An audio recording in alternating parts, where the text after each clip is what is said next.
Boletim Econômico Fractal 129. O esforço preditivo é meritório, às vezes inútil.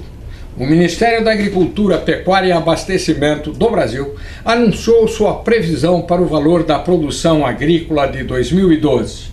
São previstos 235,7 bilhões de reais, valor 3,5% superior ao do ano de 2011, depois de descontada a inflação, quando então o valor atingiu 227,7 bilhões.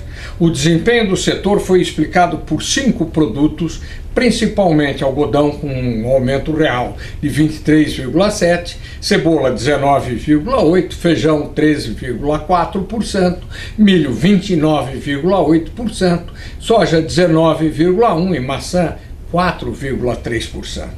O Ministério espera por resultados ainda melhores em 2013, originados por novas combinações, quantidades, preços, que devem apenas, no caso da soja, atingir nessa nova safra uma produção no valor total de 104,3 bilhões de reais.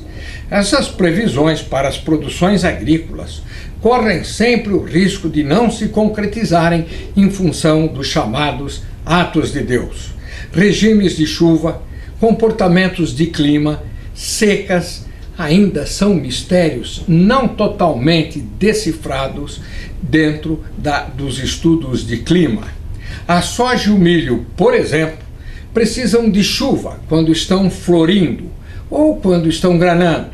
Depois, durante o período de colheita, não podem estar expostos a regime de chuvas pouco intensos.